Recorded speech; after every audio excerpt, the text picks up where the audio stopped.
Hello, Eagle Point School Bus drivers. I would like to start out this training with a great big thank you. Thank you for the work that you do. Essentially, what you do is what teachers avoid doing at all costs, and that would be having large numbers of students sitting for long periods of time with relatively little to do, and all while their back is to the students. And you do it so well. You've had so much success. Actually, I'm going to go over those statistics with you in just a couple minutes. But first, I want to tell you more about the training. If you are sitting alone in this room, it is about 30 minutes. If you have other people in the room and you can actually turn the tape off the 2 or 3 times that I prompt you to turn it off and work through the scenarios that I lay out for you, I think that would be very helpful for your practice. So you should have 2 documents in front of you. One is the office discipline referral. The other is the definition matrix. Lots of information. It'll be coming at you very quickly. Have your pencils ready and let's get started. Okay, for those statistics I was telling you about, last year, Eagle Point school bus drivers drove a total of 502,407 miles on a total of 34 routes per day, transporting 2,098 students, all while meeting your number one goal, which is keeping your kids safe from major injury. So thank you. Thank you again. I'm hoping that those of us on the inside of the building will get better at letting you know how much we appreciate you because of what you do at the beginning of the student's day. And it matters so much all day long. You get them started off well, and we'll try to continue the momentum. Okay, so the content of this training will take about 45 minutes to an hour, although there will be a few places in the training I will ask that you stop this PowerPoint and have a facilitated conversation with those of you in the room. Use the opportunity to learn from each other. After all, you are the experts. You have the experience doing this very job, not me. The first objective then is we are going to review the Positive Behavioral and Interventions and Supports Model, PBIS. And most of you know this material, so it will be a review. But like many of the things that we do, when it becomes rote, we can forget why we do what we do. So we're going to start there with a very brief review. The second goal for this training is that we're going to talk about the standardization of our expectations under the umbrella rules of safe, respectful, and responsible.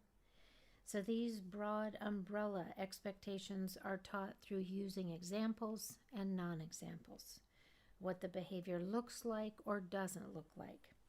We'll talk about that for a bit.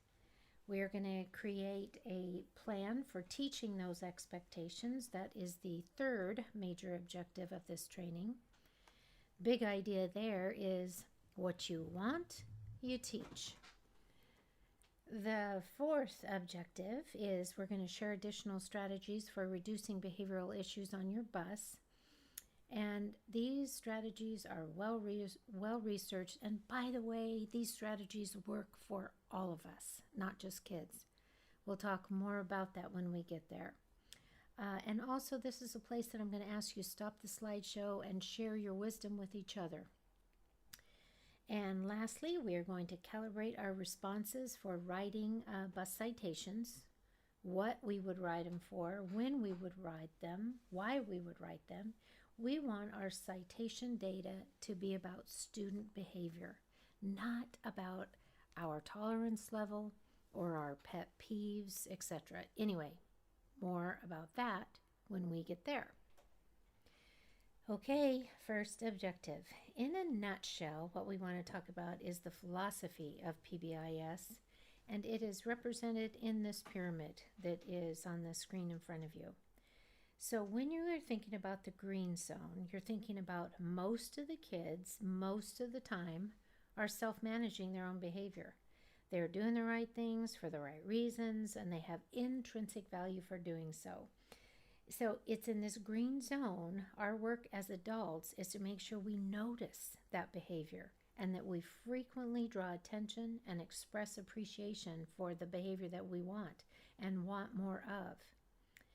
If and as we do this, it increases the likelihood that the behavior is going to be sustained. At times, they may need some supplemental teaching or correcting. But again, the green zone is where we want most of the students, most of the time, demonstrating and modeling the behavior we want more of. In fact, we want all of our writers to have this behavior. Ironically, the green zone behavior is the easiest to ignore because it causes no threat. But that's where we get the biggest bang for our buck, is when we actively acknowledge the behavior that we want more of, which is green zone behavior. So discipline yourself to see it and then honor it along the way. Okay, yellow zone. The yellow zone is maybe 15% of your writers. These are the students who need a second dose of teaching the expectations and a whole lot more monitoring and a whole lot more encouragement in order to self-manage. So our goal at this level is to help them build their own intrinsic value for doing the right thing, even if we aren't watching. To intervene by giving clear instructions on acceptable behavior, and then follow that up with giving them liberal doses of positive attention every chance their behavior allows us to. I'm sure you've heard of the old adage, any attention is good attention. Well, in the yellow zone, we want to attend to the behavior we want more of, rather than always concentrating on the negative. And now we get to the red zone. Hopefully this is only 5% or less of your writers. And well, you know who these kids are. And you also know how many stops you have before they get on your bus or off. And you definitely know their names, and likely so do your partners or your spouses. We can also refer to them as the Cheers gang. Remember that show where everybody knows their name? So part of the philosophy of the pyramid is that when red zone behavior completely demands our attention, as it will at different points, we're able to attend, and the rest of the bus doesn't spiral out of control. We want to have given the green and the yellow zone the attention and the instruction that they need so that they're able to self-manage when we're called on to intervene with red zone behavior. I also want to mention that red zone behavior on your bus needs a comprehensive team of people offering formal support to that student and to you. If students are truly operating in the red zone and need that level of your support, it is not just your responsibility. I hope that's helpful information. So I would suggest that you place your attention to where you have the most influence, to where you have the greatest ability to intervene, and that is with the green and or the yellow, by setting a tone in your classroom, which in your case is the bus, a place where students feel safe, where they feel respected, and you're all responsible to and with each other. Okay. We are already on to our second objective, which is to standardize our expectations under the umbrella rules of safe, respectful, and responsible, then create a plan for teaching those expectations. So, although much of this work has already been completed, I would caution that this is something that needs to be reviewed and tweaked if and as necessary every single year before starting school. As you know, complacency can be the precursor for careless work, which is not what Eagle Point bus drivers are known for. So let's review together what our agreements are for this year. And that would be our agreement about the expected behaviors are safe, respectful, and responsible. So these three umbrella expectations are really designed to do two things. The first thing is that they capture all the behavior.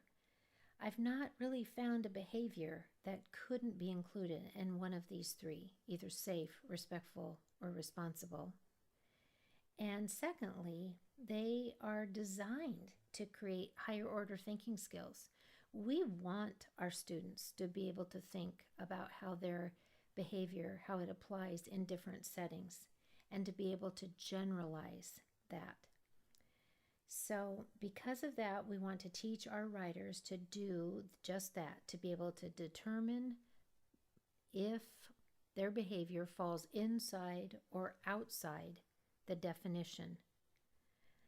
And so we want to get very clean, very clear, and very specific about what safe, respectful, and responsible looks like and sounds like. So I'm hoping that you have a behavior matrix now right in front of you, and I want you to take a look at that. I know that on the screen it's very small, so hopefully you have a hard copy to look at. There are two pages of your behavior expectation matrix, and it covers 6 different locations and our activities, starting with waiting for the bus. What does it look like to be safe while I wait for the bus? And what does respectful and responsible look like and sound like when I'm waiting for the bus? How about getting on the bus, riding the bus? The second page, you can look at it in a minute. How does it look like and sound like to exit the bus, to go on field trips? And then lastly, bus evacuations. There's 6 total. So this matrix is what the bus drivers that came before you have already discussed, agreed to, and clearly defined. But again, this is one of the documents that need to be looked at each year, and consensus needs to be built among the drivers, because one of the easiest ways to promote inappropriate behavior on your bus is if there is inconsistency among the different drivers. It goes along the same concept as when mom and dad aren't on the same page. Our smart kids learn very quickly how to manipulate getting the answer they want or getting by with the behavior they want to get by with. We need to close the loop. We need to be on the same page. That's on us. So create predictability and consistency among your ridership by saying, by teaching, by monitoring, and recognizing the behavior that we have all agreed is acceptable.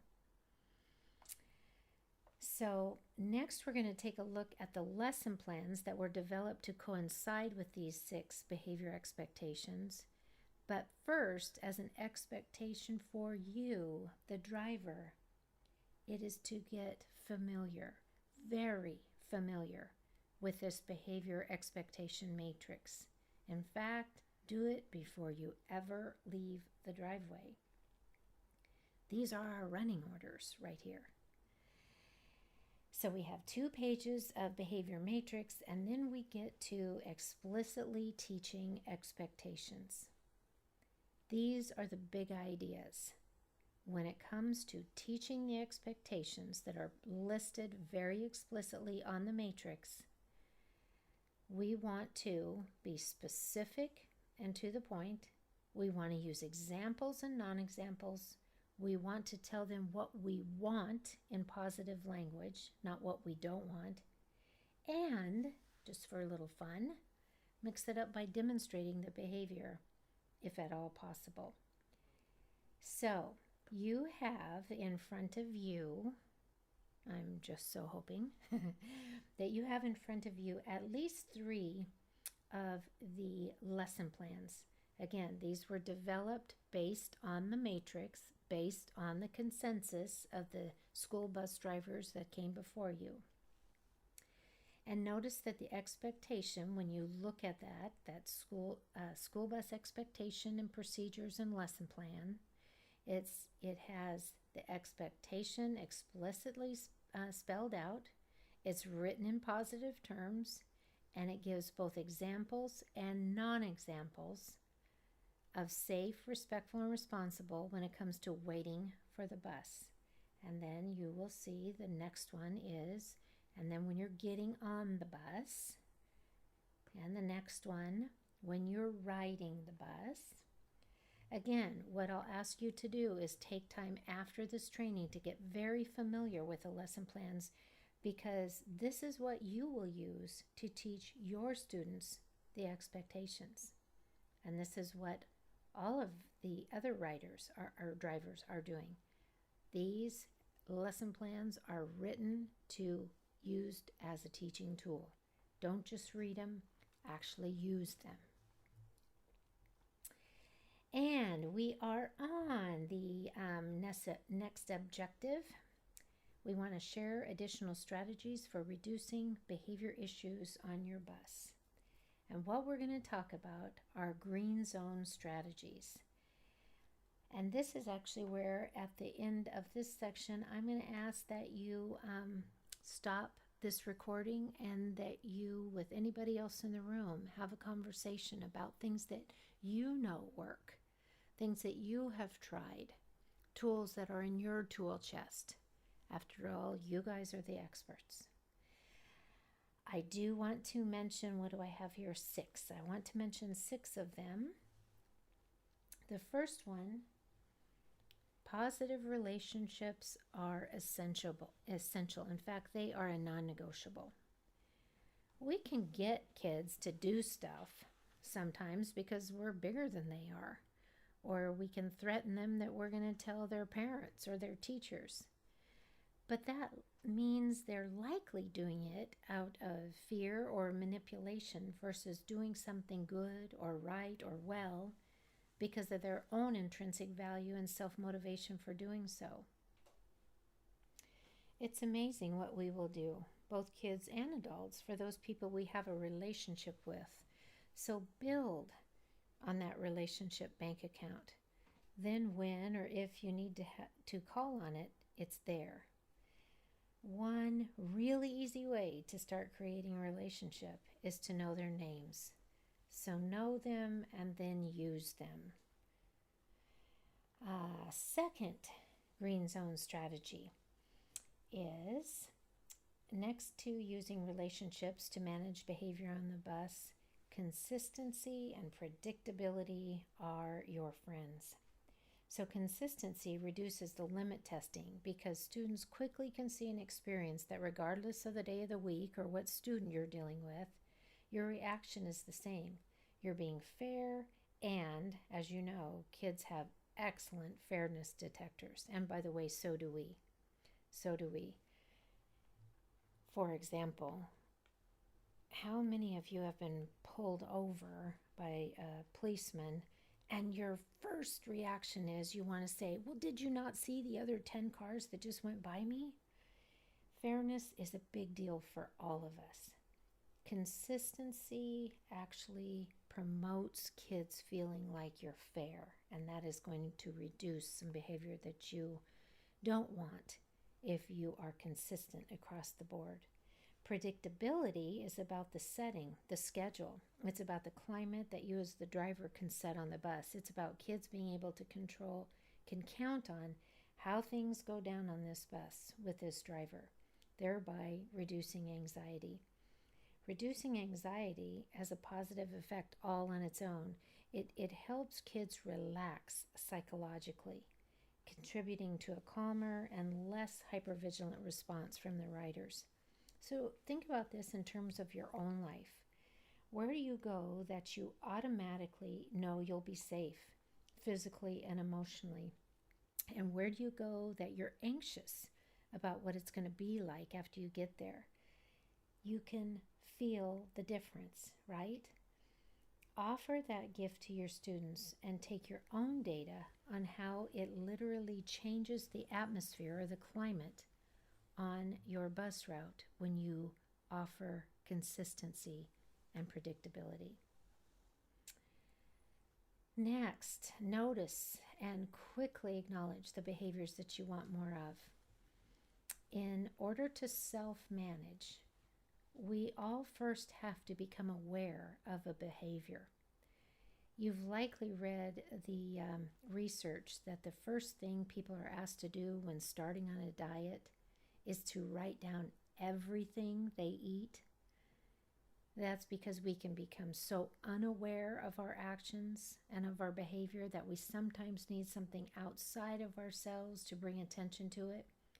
So, to write the list of everything we eat and then to look at it, we can wow ourselves.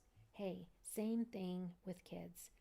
Giving them feedback on their appropriate behavior increases the likelihood that then they can start seeing it for themselves and repeating it and doing it again. Because always, it always goes from self-awareness to self-monitoring to self-management. And self-management is our goal, right? So giving feedback by acknowledging what they are doing well helps increase the likelihood that they can do it even when we're not watching. Next, establish rapport as soon as you possibly can after correction. So, thinking of this in adult terms again, after you've had words with a coworker or with your partner or with your neighbor, whomever, can you recall that uncomfortable feeling you have until things are back on track, until the ice has been broken? Again, as for adults, so it is for kids. If you've had to correct a behavior, there is this vulnerable time where students may be deciding whose side they're going to be on. So make sure it's yours. Your focus should now be on increasing the amount in your relationship bank account that you lost during the correction, because correction on a behavior does take a hit on the behavior on the bank account. So try to rebuild that. Try to find opportunities to rebuild your relationship as soon as you can after you have needed to correct a student. Next, matter of fact, language and tone. During correction, say what you need to say, reteach the expectation, and move on. Don't provide students the opportunity to escalate the situation by upping the ante, by increasing the intensity and having you match it. Authority really doesn't need to be loud or long. It just needs to be clear and concise.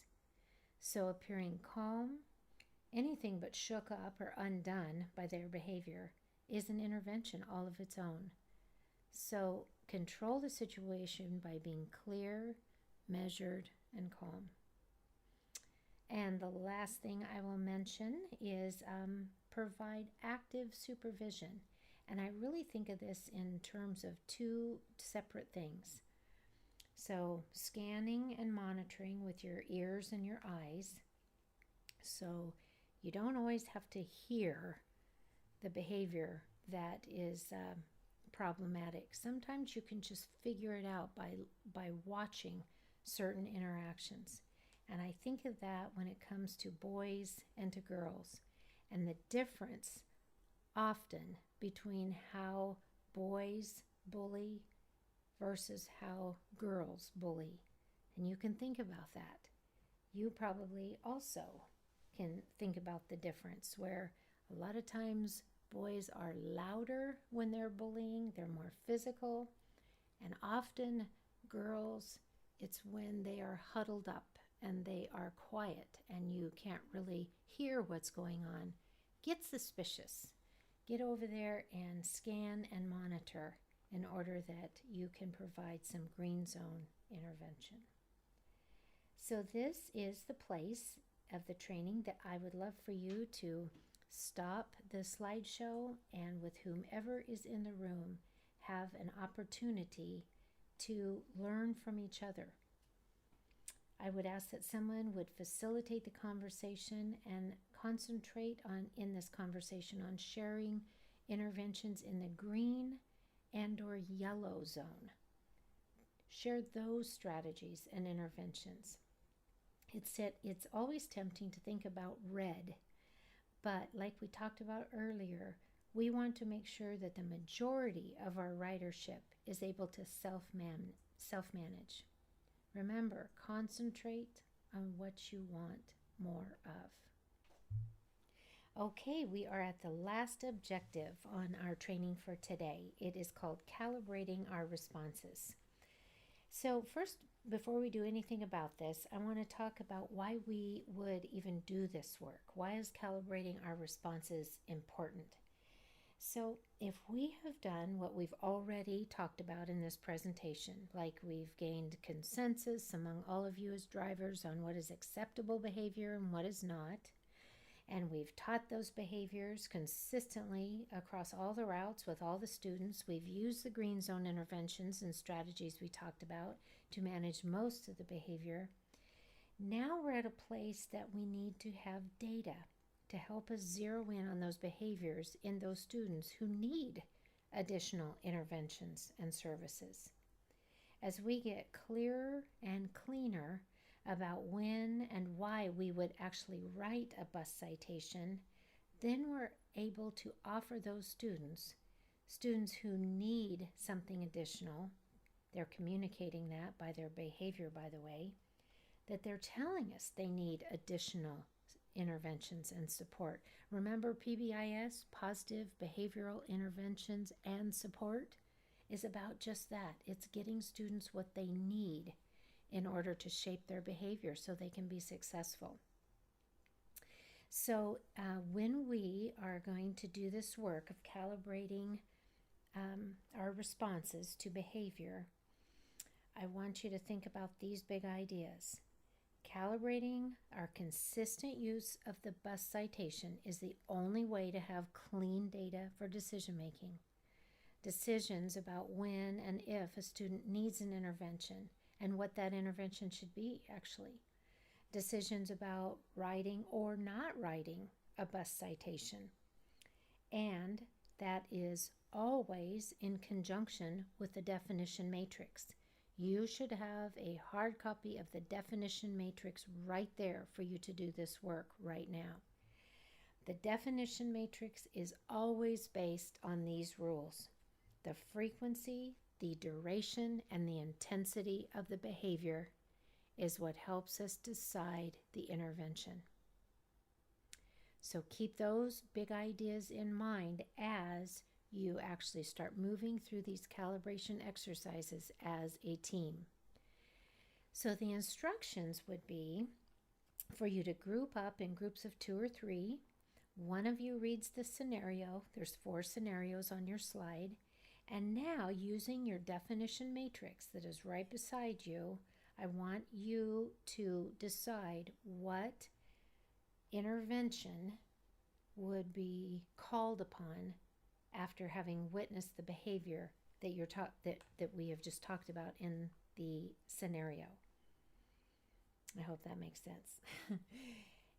After you, as small groups, have had a chance to hear what the behavior is and look at the definition matrix, I want you then as a group to talk about, so where did we land? How close are we? What clarifying questions did we have or need to have answered before we could decide? Why this is important? It's because students, as they graduate up through the pyramid with their behavior, they're asking for, they might not admit this, but they're asking for additional interventions because currently they're not able to self-manage. We want to get to where we so consistently draw the line at where we say, now this student is above or below the line. Below the line means they can self-manage. Above the line means they need something in addition.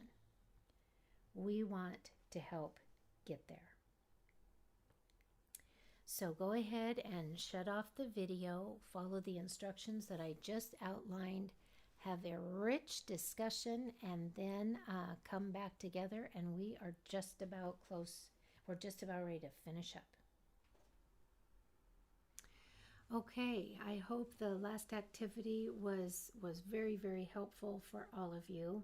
Now we have one more slide, and then we are going to close. So I'm just going to be very straightforward in saying that the district, as well as Ed Hayes, has had a conversation about developing a process in order that you can all know before you ever leave the parking lot with any of your students on board who is medically fragile, who may have special needs, who may be on a 504 or an IEP, so that you know what students may need special assistance. Okay, we have come to the end of this training. Other than I have one last thing I would like to say. I hope that you access the expertise that is around you. There are some very, very good bus drivers that if you have questions, go to them. Ask questions, get the information that you need, observe them when you can. Because what I know for sure is that our students need us. They need us to be the best we can be in order to help them get the best education that they can get. So thank you for doing what you do and have a very successful year.